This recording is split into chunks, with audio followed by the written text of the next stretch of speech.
to FSL TV. Today's another book club, and we're back today to talk about Shreya Sen-Handley's Memoirs of My Body. So this is a book that Stephen and I recently picked up and couldn't put down. Yes, so this is a rare case, I think, where I recommended the book to you, didn't I? Yes, that's right. And I'm always really scared of recommending books. I don't recommend books or films or albums or anything. Why not? Well, in the past I've recommended stuff and people have read it or watched it and said, well, that weren't very good. You've wasted my time. Oh. Yes, so... See, I love recommending books and sharing books with people. And I think that's partly part of this, why we do this book club, isn't it? Yes. Sharing. And I really like doing the book club. So this was a sort of Christmas read, wasn't it? Yes, so we should say Happy New Year. Happy New Year. Yes. So this struck me when I first saw something about it. You know, the work that we're doing on feminism and physicality and embodiment. When I saw this, it struck me as quite a kind of unusual book for reasons I can give. Yes. So it is a memoir, Shreya's memoir. It's a lot about her life growing up, but memoirs are mainly about sort of things that happen in your life or your thoughts or your feelings, right? Yes. So what struck me as unusual about this is that it is a memoir of her body. So it is about her body. And it's incredibly personal as well. I mean, she reveals things in this book that not many people would feel they want to reveal. No, I agree. When you sold this book to me the first time, you did explain it in that way. You said mostly we're used to reading about people's thoughts and like those kinds of like external experiences that they have. And in this book, she's talking very much about internal and like physical bodily things that she's experienced, and we don't talk about that enough. So it's very rare to talk in quite intimate detail about your own body. So I won't give away any spoilers, but by the end of the book we know an awful lot about Shreya's body. That's you know, whereas you read memoirs and biographies and you know about what the person's been through, you know their thoughts, but they're not the stuff that's out there in the world. They're not going to reveal anything about their body, are they? They're not. Oh no, it's kind of like very taboo to share anything about your body, and particularly things things within our bodies that are taboo to talk about in the first place. Well, as you mention it, of course, there is a lot of kind of taboo subjects in this, you know, because she's so honest, but she's also talking in particular.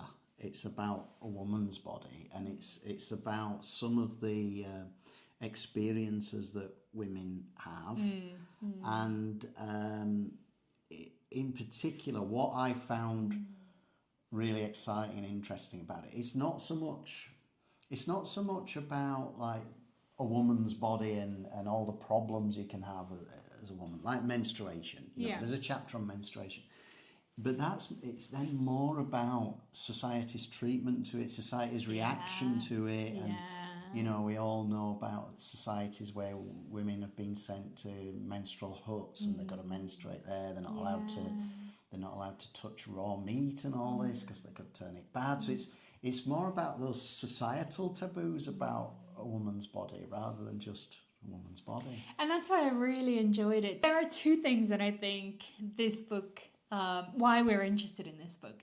First of all, because we're interested in feminism and physicality. So thinking about all the ways in which society has positioned women's bodies and created women's bodies as being fragile or taboo in ways. And so she talks about that.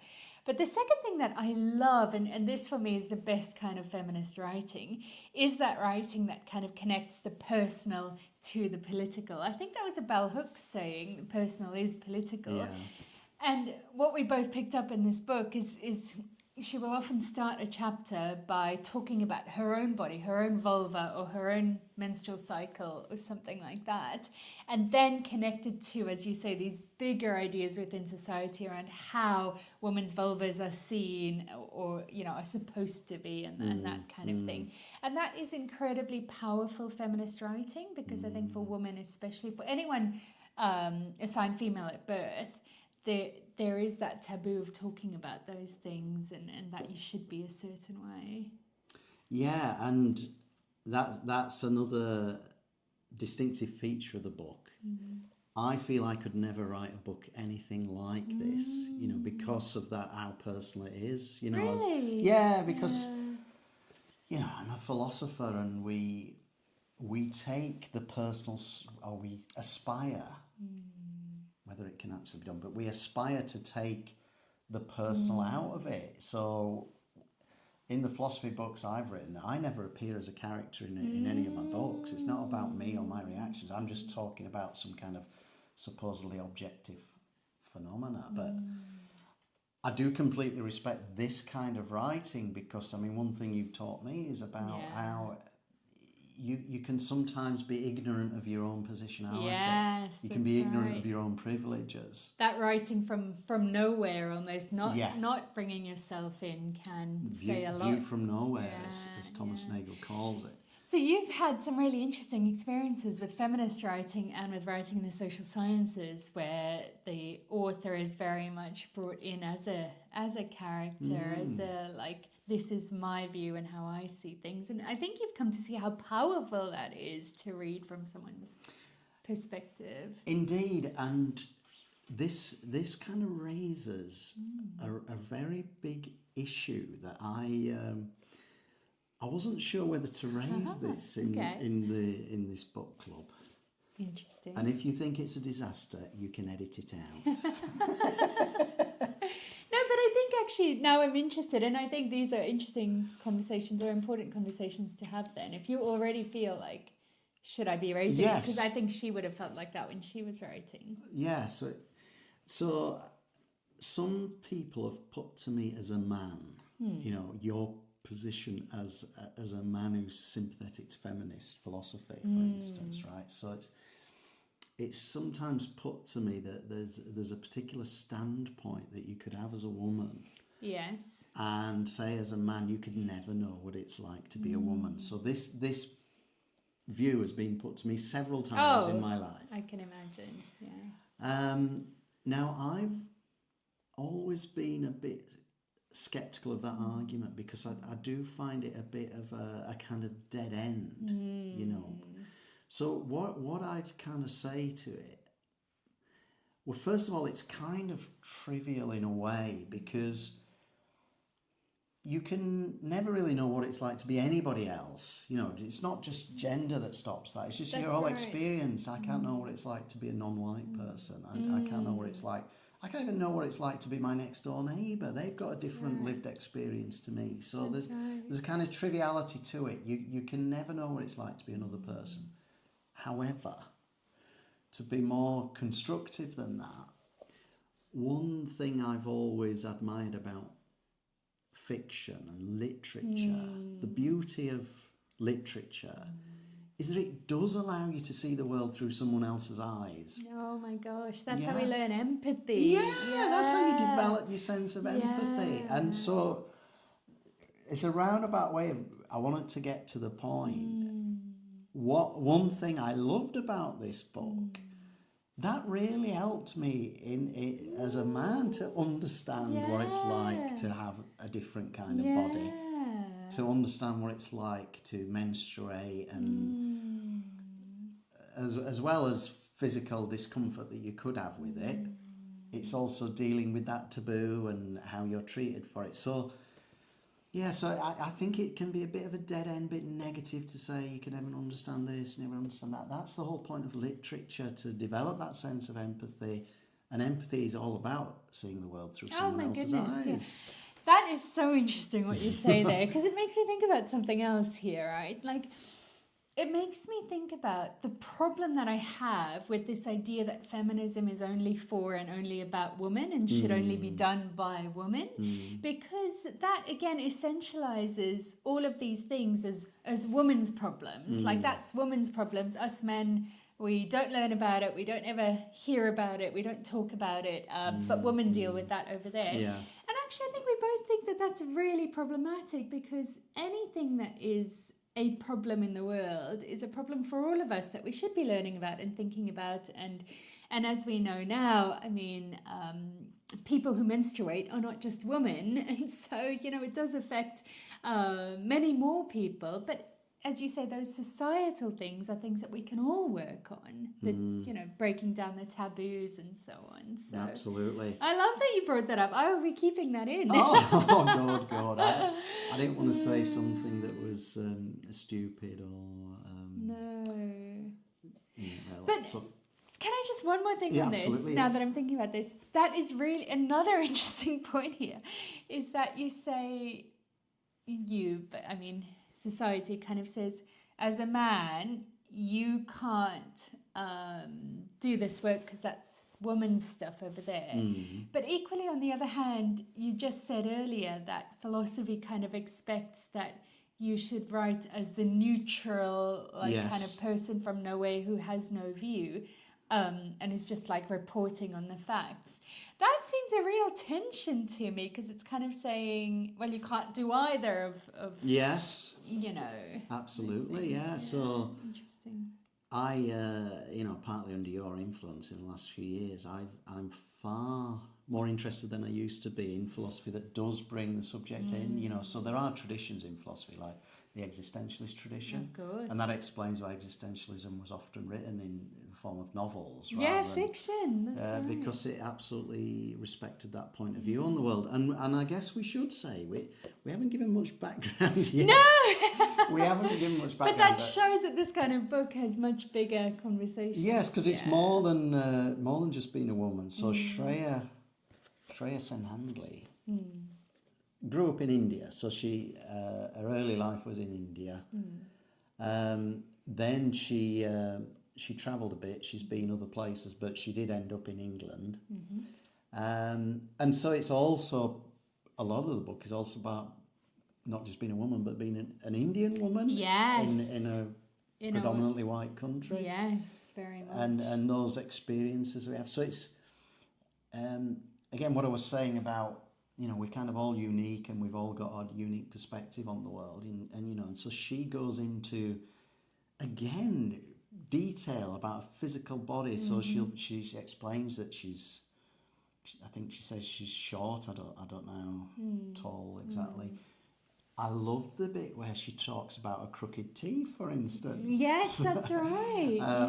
And it really shows how so many people's responses to you, your reaction to you, is based on that physicality. Oh, yeah. You know, and I've often heard it said that, like, especially for women, that your body is like your first presentation, and people will already start making judgments about you. Oh, and it's such a tightrope that you have to walk, no matter what you do as a woman or someone in a feminine kind of presenting body. Yeah. So Shreya, she's a woman. She's an Asian woman. She's a short Asian woman. She's a short Asian woman with crooked teeth, and she goes into all this. And even now, I feel uncomfortable saying things like that. You know, we can, which is what I think shows it's so distinctive about this book and special about this book, is how much information she shares. And I feel bad saying she's got crooked teeth, but she tells us in the book she's got crooked teeth. That's it. It is like that, like,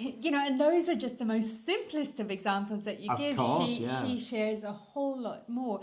And I think it is all in service of this idea that, like, yes, we should, like, or like helping us to recognize where and why we feel uncomfortable about these things, even though we know that the world automatically judges us on these Yeah. things immediately when we move through the world. Yeah, and so that she brings us through to conversations. So she does talk about menstruation. There's a whole chapter about menstruation in the book, and it's really interesting because she's talking about different areas in the world and different taboos around menstruation. But one of the ones, to bring it back to sport, is she does talk about athletes who menstruate. Kieran Gandhi. That's right. So Kieran Gandhi was the athlete who ran the London Marathon while menstruating, and she knew that a period was coming, and it was a conscious decision not to wear anything that would block it from showing. Yeah. And the backlash, the reaction to that. I remember it very well. Yeah, so it's outsized, unnecessary. Like just this idea that, so yeah, it's really interesting like to say, because we say, oh, she ran this while she knew her period was coming. I mean, millions of women do that around the world every day, Yes. right?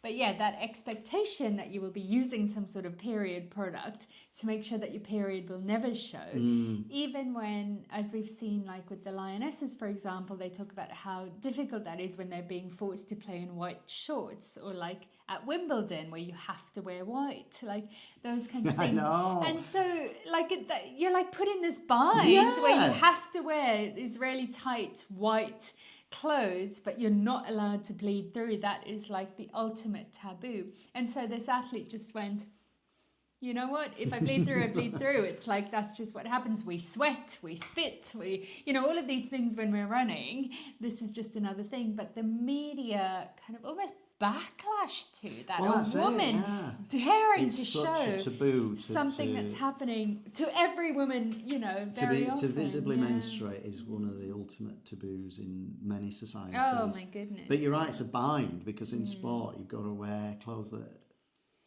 don't hide it all. I don't know if you saw the story recently. It calls for the Arsenal women team to change the colour of their shorts. Yeah, I think the shorts have changed now. I think they recently played in red shorts.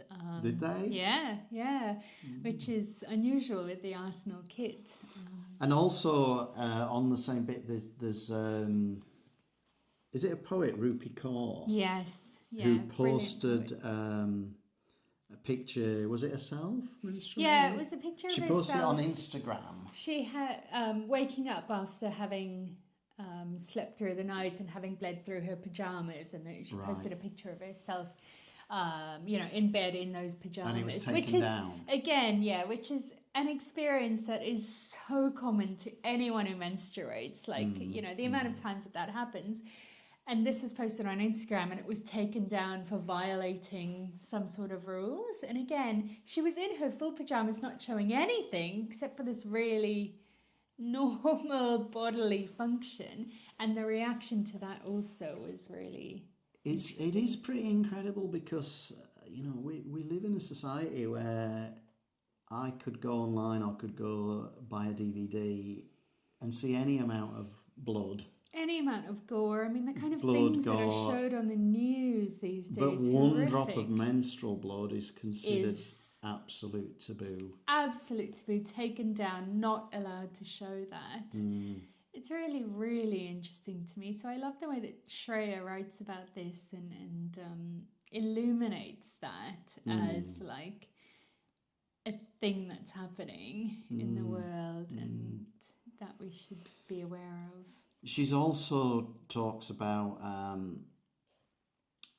a body growing older. I believe she's planning future work on menopause. Oh, brilliant. Yeah, I mean, it just says on the back there, pregnancy, sagging breasts. So she's had 2 kids, and she talks about kind of the toll that takes on your body, and having to kind of come to terms with aging. But I mean, I don't, that makes it almost sound a bit more negative than she makes it sound. But I think doing the same with what she's done with this book is just that idea of just like talking about it plainly and illuminating these things that are happening to everybody, not trying to That's the other thing that's really important to say. I don't think she's trying to make any of this into a body positivity, yay, feminism kind of message. That's not her message here. Her message more is about these are just normal, well, these are regular things that we all experience, but they are connected to the wider ways in which society sees women. Yes, so that's right. It's not just body positivity. It is a memoir of her body, and she admits that her body has been problematic for her. So there's a bit where she talks about a miscarriage that she's had. There's a bit where she talks about difficulties that she had having sex because of her body, and again she goes into intimate detail. But even in those chapters, I think she does a great job of explaining how there's the kind of physical challenge you face, but then there is the societal challenge. So with the miscarriage, the feeling of guilt that she had, there's a case of I don't know if it's on this, but there's an illness that she discusses, and she says how she feels guilty even though we kind of know biologically it's more likely like it's the man's genes might have been in the background for this. But miscarriage, I think people who miscarry will face a lot of guilt, and you do have to think that the source of that guilt is societal more than anything else. Yes, but that's the bait and switch that society plays again. So like it individualizes all these things as being about the woman, about that person miscarrying. It's something they're made to feel that it's something that you did. If only you'd been better in some sort of way, maybe this wouldn't have happened. Even, like, I'm not saying society is saying that out loud, but those are the messages that you get, like, you know, through your life.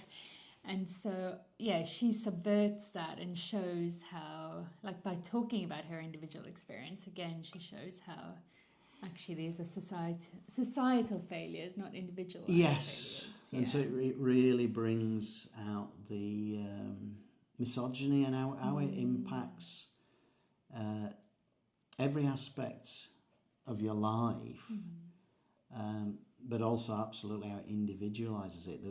It's not just like the social arrangements. It explains really well, I think, how it gets internalised. Yeah, definitely. So the feelings of guilt that you have, a host of issues, like she discusses breastfeeding, you know, the guilt around that, because you sometimes sold a story that it's so natural. I remember hearing this, the idea that it's just so natural that the baby almost crawls straight out and then just crawls up and latches on and immediately starts feeding. And then almost every experience I know talking to people who breastfed is that it's really hard. It's really hard. You have to try. Both parties have to learn how that works. The parent and the baby. Like, and then it's again, not a natural thing. When the baby doesn't latch on, again, the woman is expected to.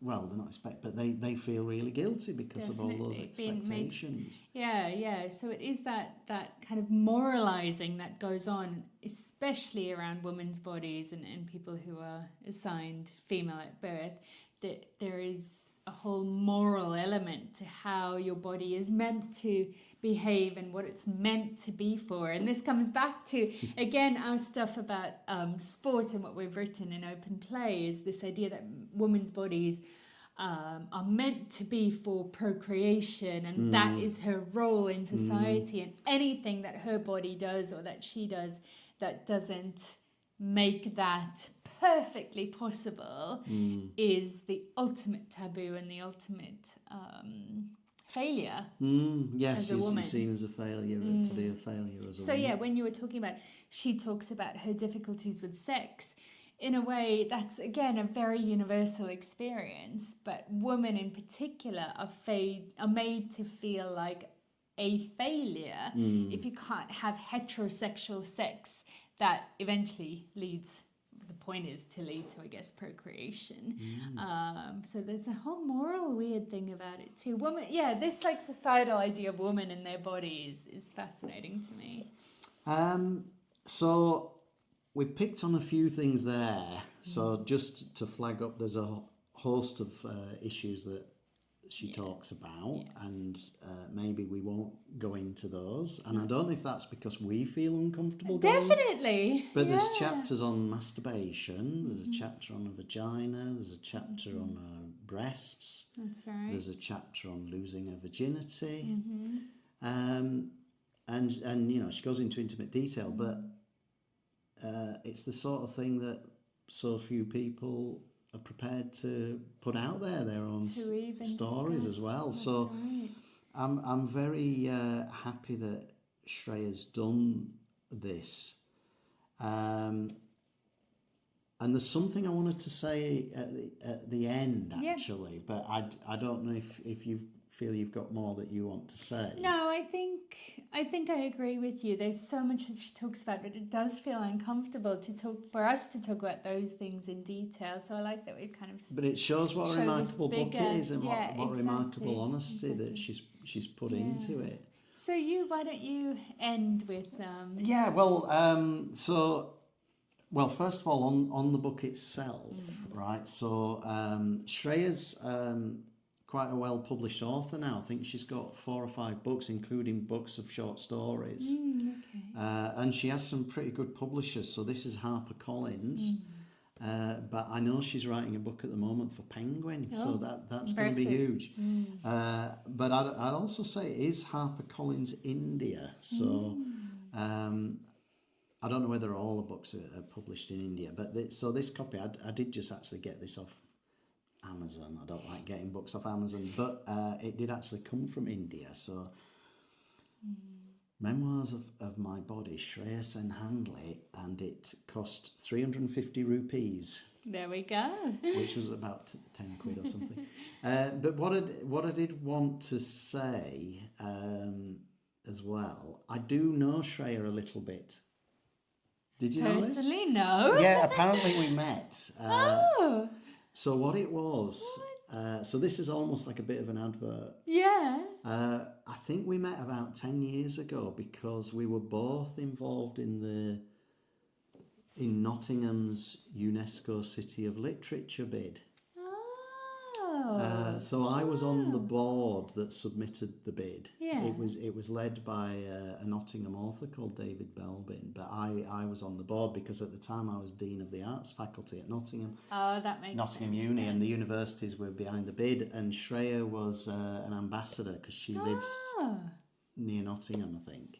She lives in Sherwood Forest, doesn't she? Says in the book. Yes, actually, that is right. Yes, which is famously near Nottingham. So I'm not giving anything away, telling you where she lives. Yeah. So she says she lives in Sherwood Forest. So Shreya was, I think, one of the heroes of that.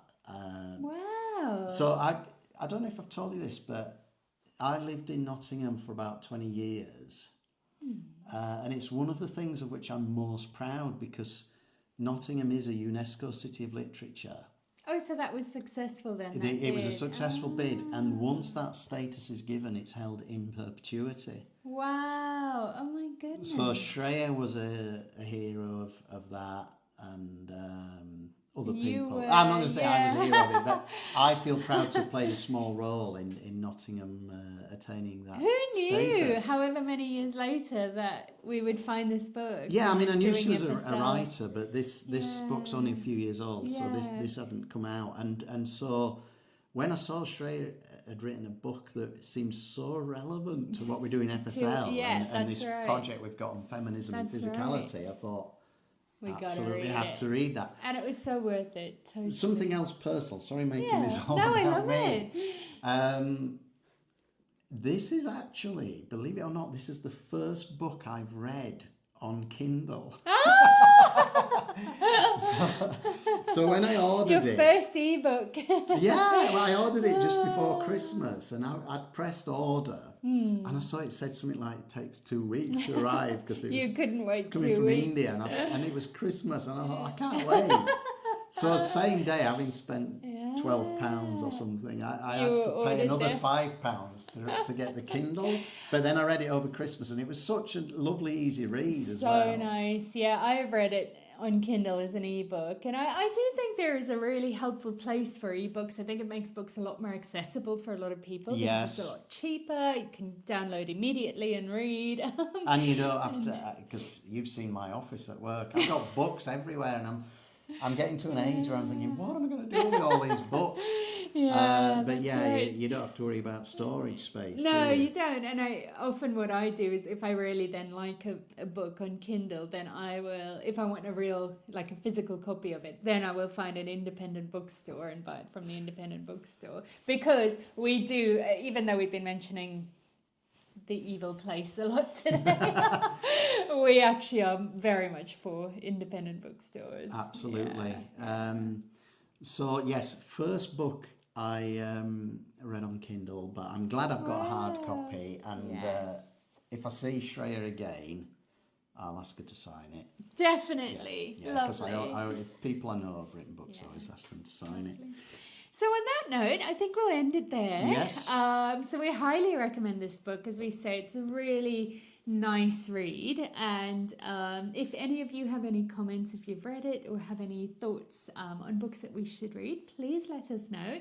And also please like and subscribe. Yes, not enough people have been liking and subscribing, have they? That's all right. We have quite a few watchers, but subscribers we'd like a few more. I think we're allowed to say that now that we're YouTubers.